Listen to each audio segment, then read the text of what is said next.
yung ating pananalapi. Kung ito po ay nawawaldas, ay hindi po tayo pautangin ng basta-basta. Yun ang aking ibig sabihin. So, ang ganda ko ng tanong ni Consiel June at ito naman yung si Service Lex Hero. Kasi is na ma-approve ko ito. Yun lang pag maganda.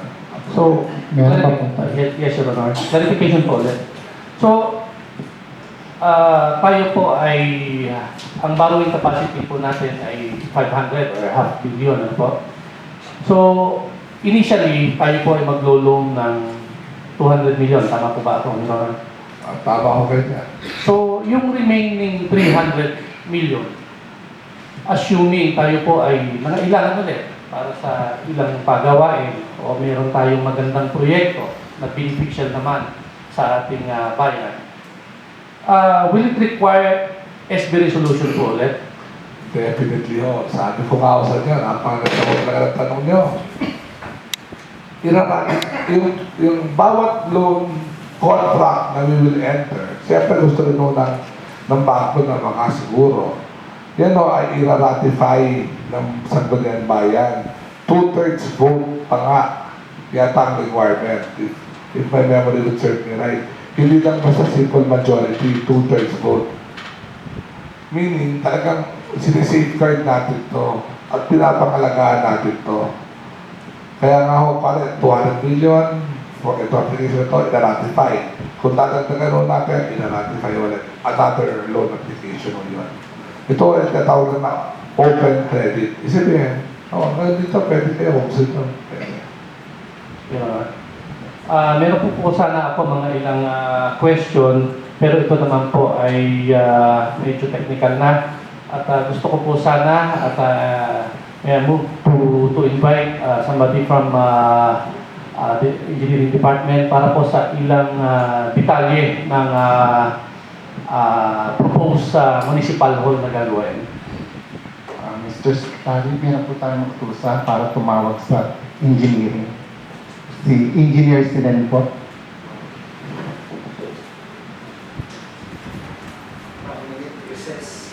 Bago po tayo mag-recess, meron pong nag-text na.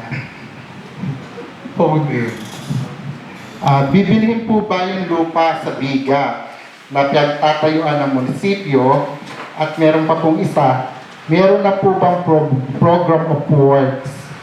Bakit po ganoong kalaki ang uutangin ng ating bayan? Okay, ganito ho.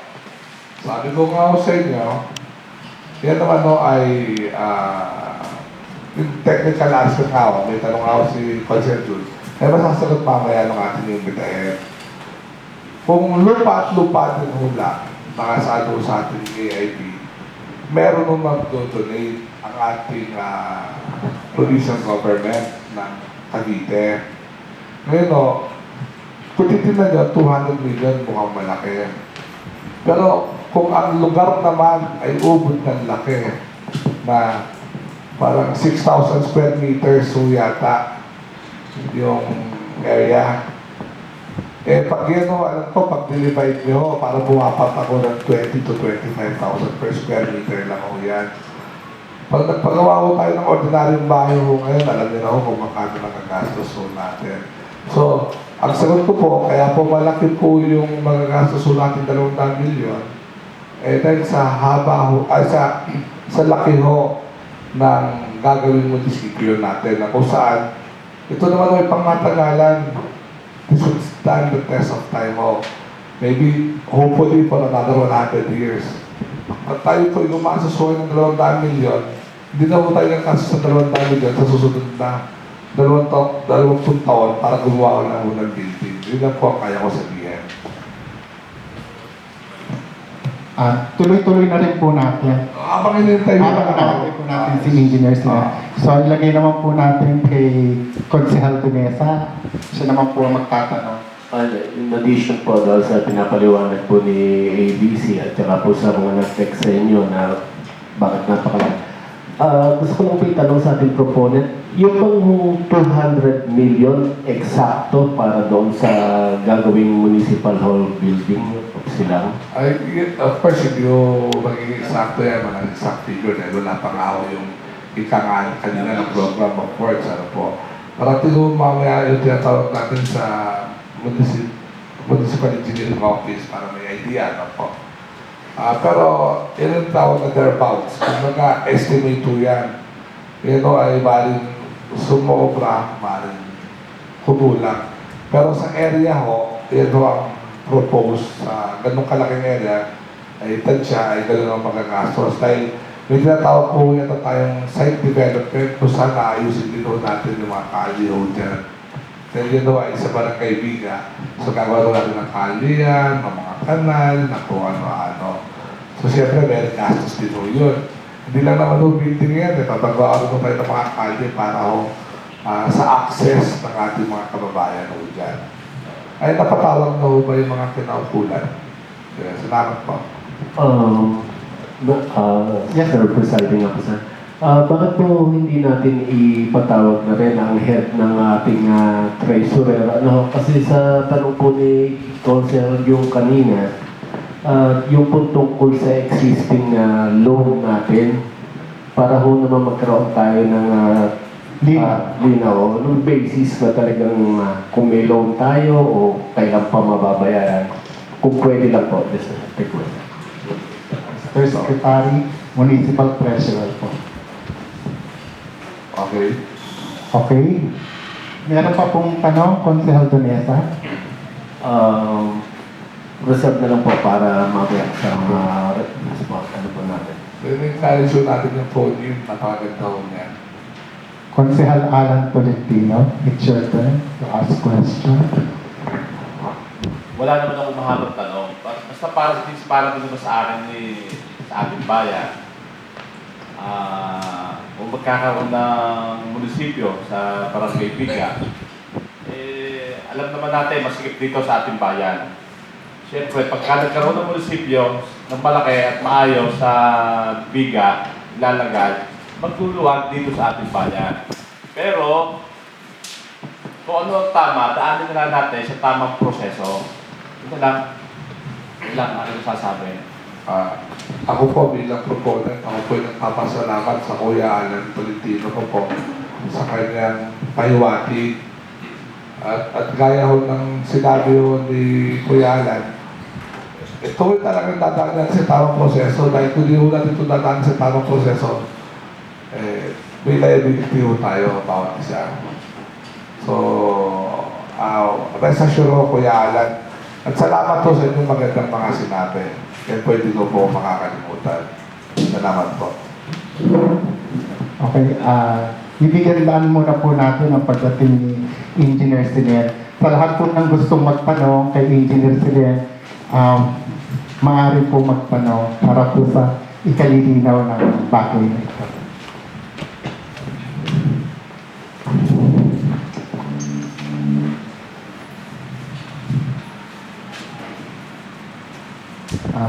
Engineer, magandang hapon po. Magandang hapon po, Mr. Chair at mga councilors po ng ABC. Meron po lang silang mga itatanong. Handa po yung Sir, presiding officer, can we ask our resource person to kumbaga magpakilala po muna para po at least pati po yung mga kababayan natin alam kung ano po ang katayuan ng ating pong resource person. Engineer, pwede po ba magpakilala kayo sa ating sa mga televiewers natin para po at handa po ba kayong sagutin ang mga katanungan ng ating mga kagalang-galang na konsehal? Magandang hapon po, Mr. Chair, councilors, ABC, saka nandito po sa bagong session. Ako po ay si Senet Castro, engineer 2 ng ating Inhinyerong Pangbayan. Narito po ngayon dahil sa pagtawag niyo po sa akin lang po. Madam Presiding Officer, Madam Presiding Officer, bilang proponent po, may batid discussion. Tatanungin ko lang po muna bago sa sumagot kung siya ko may personal knowledge sa plano ng ating municipal mayor para at least na pagpapagawa ng municipal building. Kung miss ka na konting knowledge, meron kayo. Ano po? May konting knowledge yung kayo sa propose na municipal building ng ating munisipyo sa Barangay Piña. Meron naman po kasi po simula pa po nung nagsimula akong AIT. yun na po trabaho Nabasa na kayo? yun na po trabaho natin. So, I'm well versed sa construction and civil work and civil work management. Okay, the good gentleman from Piña, may continue.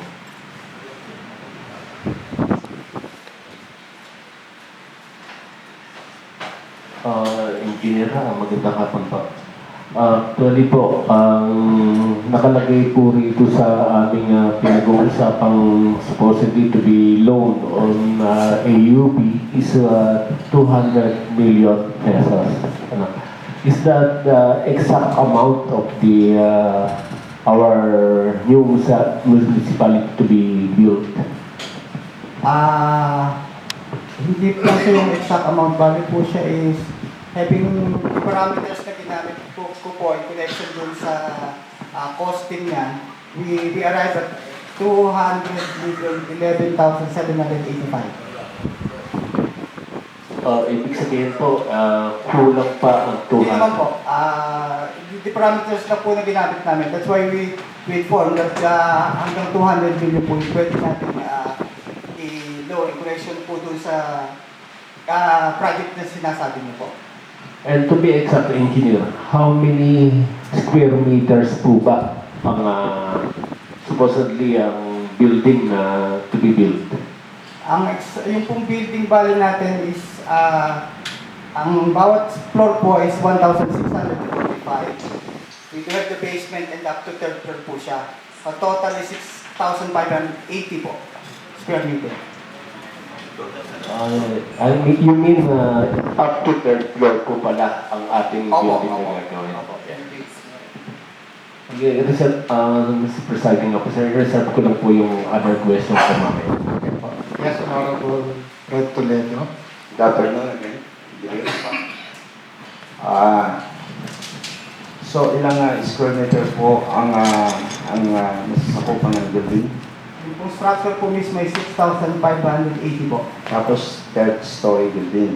Third story with basement po. May included na ang basement o not included? Opo. How about the parking lot?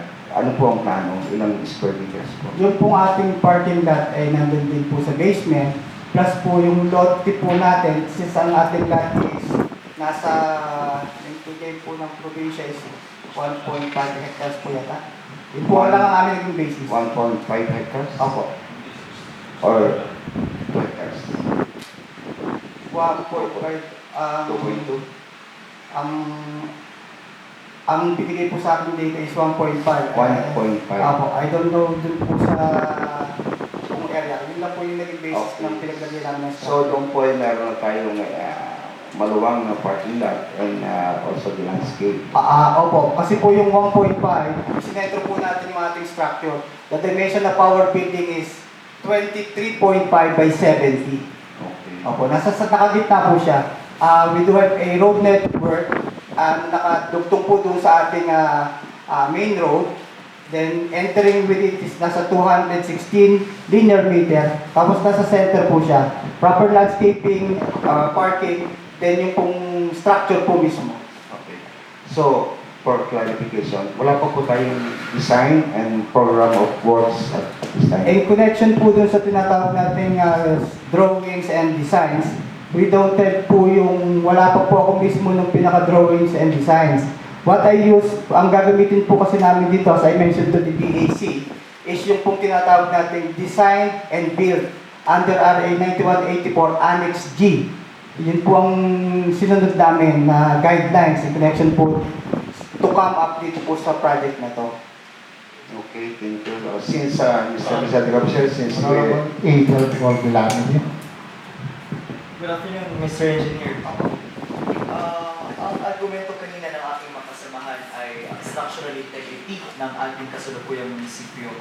Ang paniniwala ng aking mga kasamahan ay dapat tayong lumipat sa madaling panahon sapagkat merong parating may nagbabadya na lindol. Totoo ba na anong masasabi mo sa kasalukuyang structural integrity na ating munisipyo? Base po kasi dun sa ating National Building Code, the PD 1096, yung ating po mga struktura do have a period of time in connection po dun sa tinatawag natin pwede nang itagal. We do have the permanent structure, the temporary, and the simple structure na naglalas ng 2 years lang po. The maximum is 15. Kung kasing ating naunang municipal hall na wood ang pagkakagawa is more than 15 years. At the same time, nung pong tayo ay binisita dito ng Pillbox, Pillbox, yung walk the fault, they see na yung sa ating structure, don't have, una po daw is the necessary fire exit, which will be so hard para sa atin kung sakaling magkakaroon ng ganong insidente. At the same time, kasi po siya wood, then ni-repair na nga po natin yung kabila kasi baka bumagsak na po. That's why yung ano po doon sa mayor's office naka-concrete na. It's so possible na dumadami po yung nire-receive natin persons dito po sa ating lumang structure. Baka po siya magkaroon ng depresya, most especially po na malapit tayo doon sa tinatawag natin fault line. May mga nakita na po ba kayo na diferensya dito po sa ating pumusan? Dito po sa luma natin. Kasalukuyan. Sa luma po natin. Marami po din siya marami po set dahil unang-una, yung mga provision under dun sa building code natin ay wala po yung luma nating struktura. Kung mapapansin nyo nga po, one of it is the sanitary po natin. No matter how we do maintain o iayos yung ating mga CR, still, ganun pa rin po yung nagiging sistema niya. Yung pong ating mga posto na gamitin kahit lang po sa police, the IGA complains with us. So, doon pa lang po sa aspetong yung problema na po natin. Ibig ko pong sabihin, engineer, yung ating safety. The safety, May nakikita na po ba tayong problema sa kasiguraduhan? yung safetyness po natin ay isa rin po talagang problema simply because nga po matagal na po yung structure. At the same time, nagpupuno po tayo ng loads, maybe sa private yung mga tao na punta sa atin, yung visit po ng tao plus the complaints po natin sa kanya. Plus yung nga po mga provision na kailangan natin para kung mangyayari yung mga ganung bagay, easy access, yung kung makakalabas agad tayo o kung paano, yun po ang number 1 natin tinitingnan. Kaya po na sabi namin na it's not that safe enough na manatili po kung sakali. So naniniwala po engineer, na kailangan natin talaga magkaroon tayo ng panibagong munisipyo upang masiguro ang kaligtasan ng mga empleyado ng ating pamahalaan at ng ating mga kababayan. Opo sir. Isa po na nakikita po natin na dahilan, ang ating plaza ay matandang plaza. Meron po tayong matandang simbahan na sinasabi natin na kung hindi man isa yung pangalawang pinakamatandang simbahan sa buong lalawigan. Alam mo po sa ibang sulat bayan, halimbawa ay sa Carcar, Cebu, ang isa po sa dahilan ng paglipat ng tawag po decentering paglipat po ng munisipyo o ng city hall, para po preserve yung structural integrity din ng mga heritage structure. Yung po ba nakikita niyo yung tama rin kung dahilan dito sa ating bayan? Isa po siguro sa posibleng maging dahilan dahil unang-una, hindi rin naman po natin gagalawin, didemolish yung naturang luma nating tanggapan ng ating gobyerno. Saka dahilan, it can be a national, kumbaga, we can do something about doon sa kanya. Ang amin lang pong binabanggit ay yung mga provisions sa building ko, kaya po siya, tinawag namin siyang unsafe. Pero in connection po doon sa mga preservation na sinasabi po natin, especially our historians, we don't argue with that po naman, sir. Okay.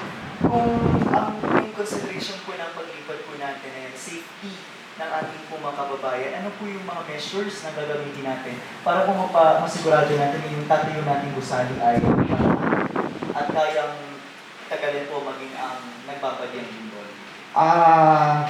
As of now po kasi yung opisina po namin do attend seminars and yung pong mga tinatawag na mga meetings na dapat pong attend namin in connection sa pag-ano po ng association, the Municipal Engineer of the Philippines, the City Municipal Engineer and the Building Official.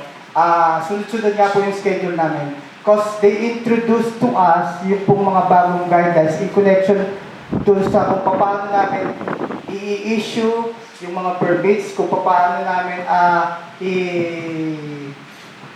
tawag ko ba dito? I-check yung buong mga plans submitted simply because yung mga guidelines pong nabanggit. We do have our books and technical na mga bagay po, in connection po dun sa mga bagay na tinatanong. Engineer, may tanong po. Saan daw po ba exact location sa Biga itatayo ang ating municipal government? Sa pagkakaalam ko po is malapit po siya dun sa ating capsule na tinatawag at the back portion. Opo. Sabi po ng senior citizen. O yung test na po. Malapit po dun sa test. Clarification lang po. Konsehal Ang sabi niyo kanina, wala pa tayong structural plan at saka drawings, di po ba, ng ating Opo. Anong klase ng paggawa ang gagawin ulit natin? Yung pong method ng approach na ginamit po ng opisina na binanggit ko po sa PAC ay yung pong nasa RA 9184. Yung pong Annex D, which is the preparation po na tinatawag na design and build na proyekto po. Yung pong design and build na tinatawag natin under RA 9184, ang ginawa lang po namin doon ay nagbigay kami ng mga parameters doon sa construction. Kung ano po yung ating mga opisina na makikita, kung ano po yung possible na dapat ay naandoon sa kanya.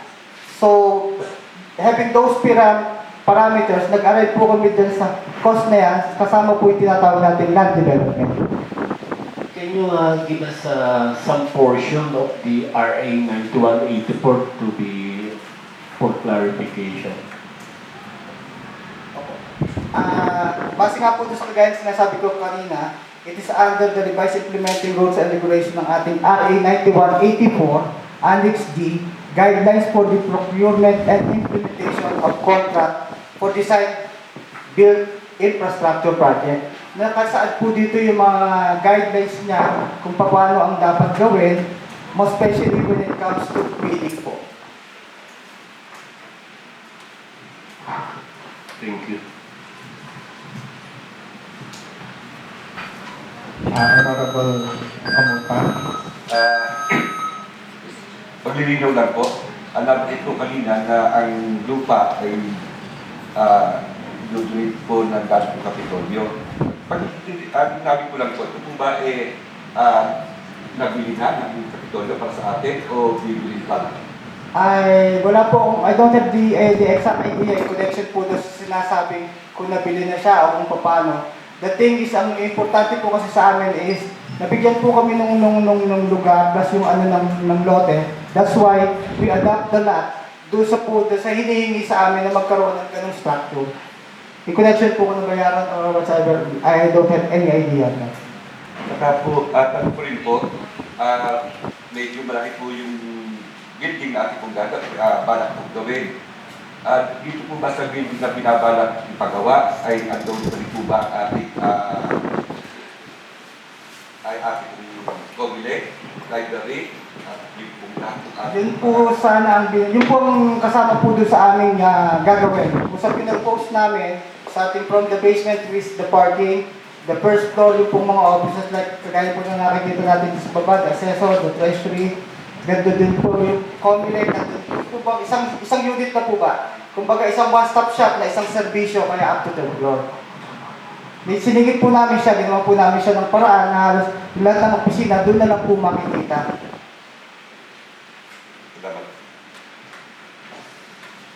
Engineer, siguro naman familiar kayo sa Makati Building 2. Ano po? Hindi mo kaya tayo pagdating ng araw, hindi nyo natin masasabi, baka si Mayor Omil ay maging Vice President po rin ng ating Pilipinas. Hindi mo kaya naman pagdating ng maging Vice President siya, ay makasuhan din po tayo. To my experience po, Hindi, ang amin hong ano talaga doon, ang ibig kong ipahiwatig Eh, wala po ba tayo nilalabag na kung ano mapaman dito sa pagpapatayo natin ng Kaya nga po, as an engineer, sa dami rin na rin po ng pinost ko, and at the same time, we do follow the provisions what is required by law.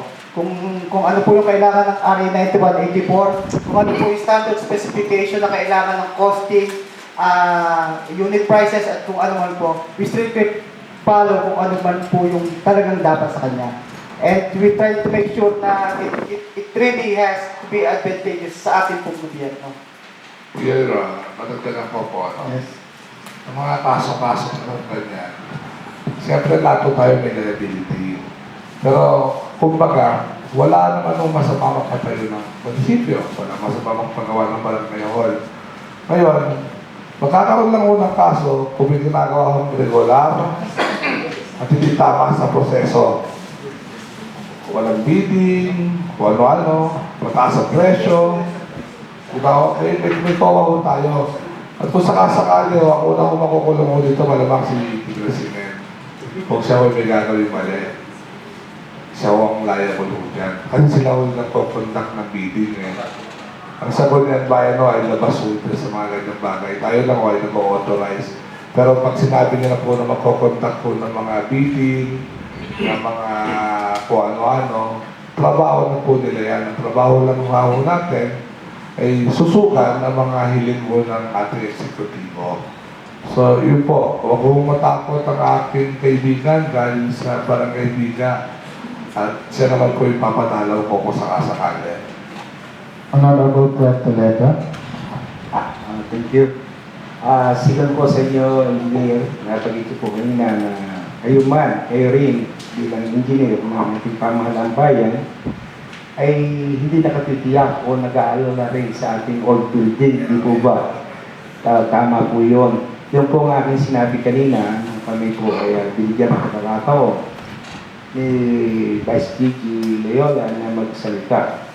Kaya panahon na para habang may nag-o-offer sa atin na makapili tayo ng lupa na mapagtatayo ng bagong pamahalang bayan sila, ay it's about time para magkaroon na po tayo noon na matagal na natin ginimiti. Una, ilagay po natin na safe ang ating mga empleyado, ang mga nanunungkulan sa ating minamahal na bayan sila.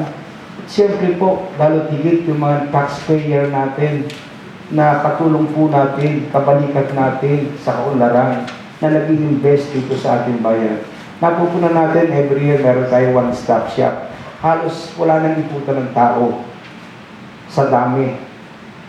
Ay baka po mag-collapse ay paano po ang ating maipapaliwanag sa taong bayan kung darating yun. Sana huwag na po abutin yun. Isa pa, para po magkaroon tayo ng magagandang fire exit.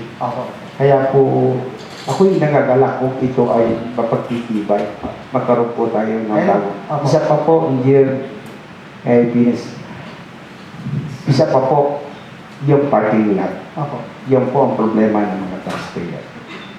Thank you. Yun lamang po. Ako, ang kagaya nga po na nabanggit nyo, ang safety. Kasi po, pag napuno, nabiging mabigat po yung taas, misis ko po kasi nasa ilalim. May baka po siya magaling. Honorable Adel po. Bukod po doon, Mr. Presiding Officer, gusto rin po namin idalhin po yung concern ng mga senior citizen na pag umakit po dito sa Sangguniang Bayan, ay halos singali na po, upuhin.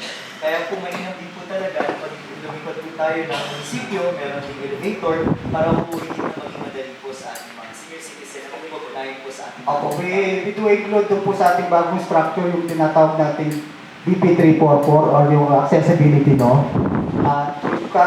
Yung almost provision po, kaya po na sinabi niyo sa signal, we do it po doon sa structure. Gusto ko rin pong banggitin, ipaliwanag yung sinabi ko po kanina na kaugnayan po ng heritage preservation at the century.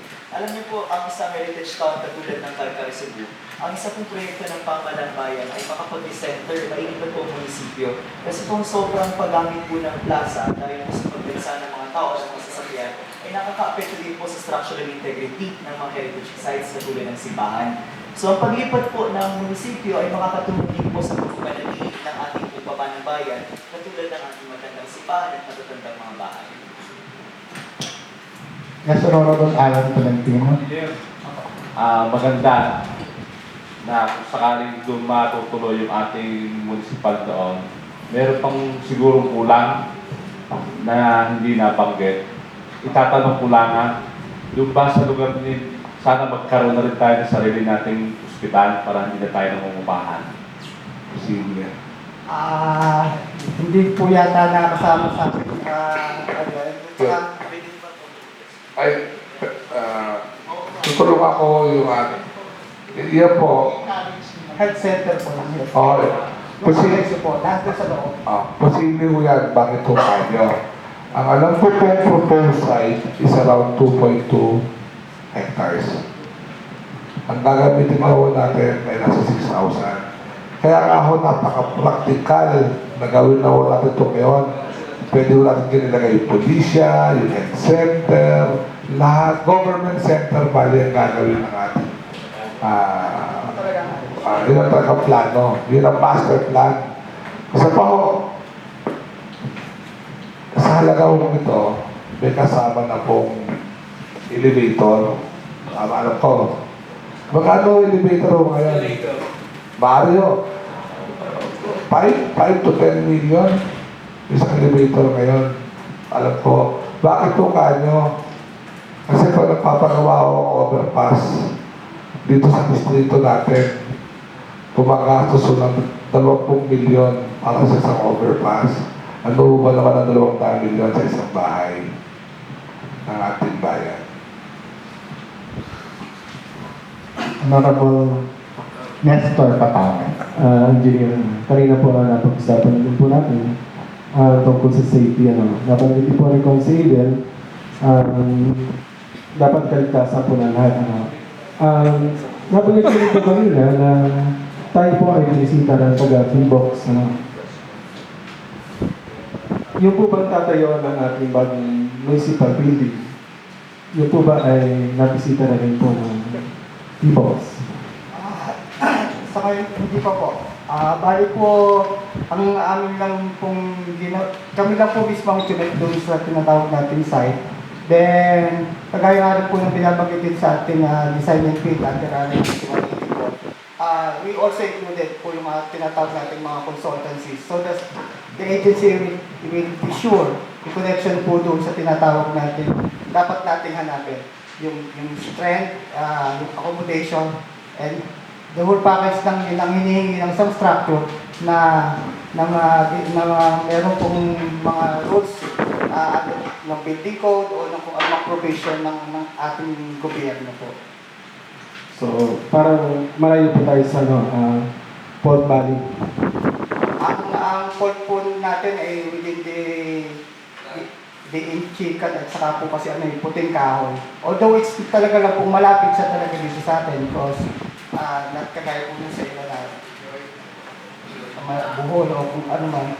But still, pero nararamdaman pa rin po natin. The thing is po yung pong accommodation po ng ating mga tao para po yung kaya po we come up to the design. May mga tanong pa po. Yes, Honorable Daniela.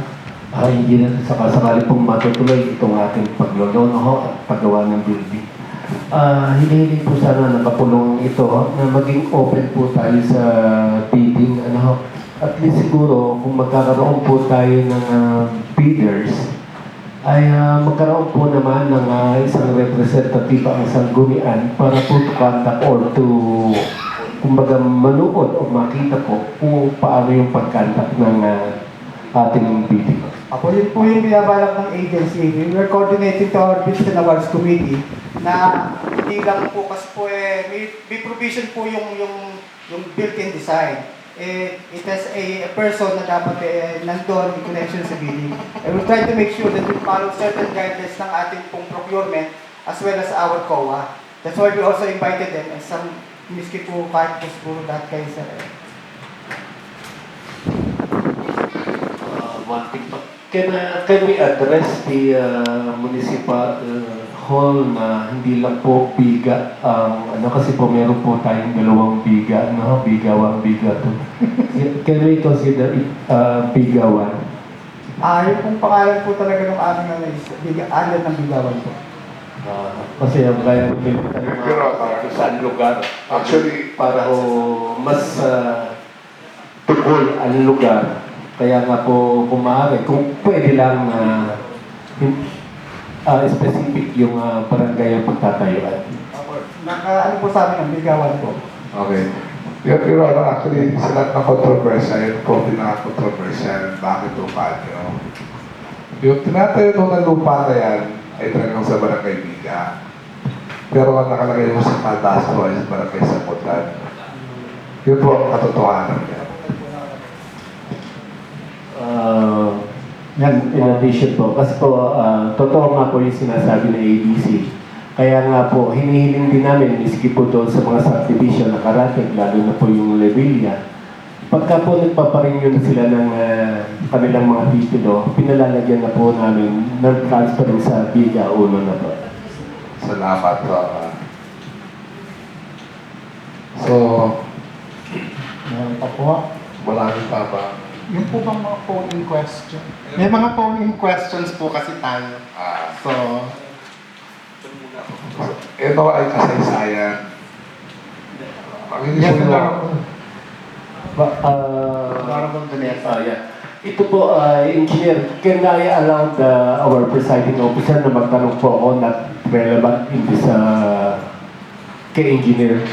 Opo, ini-encourage na po natin na magtanong kay Engineer. Kay Engineer, yung pong ginagawang kalye no, sa Biga, mahaba po pero in-specify ko na po yung Biga.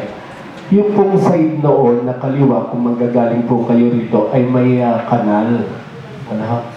May para po taloy ng tubig. Bakit po naman yung nasa kaliwa ay wala? First and foremost po, yun po kasi ay proyekto ng ating DPWH kasi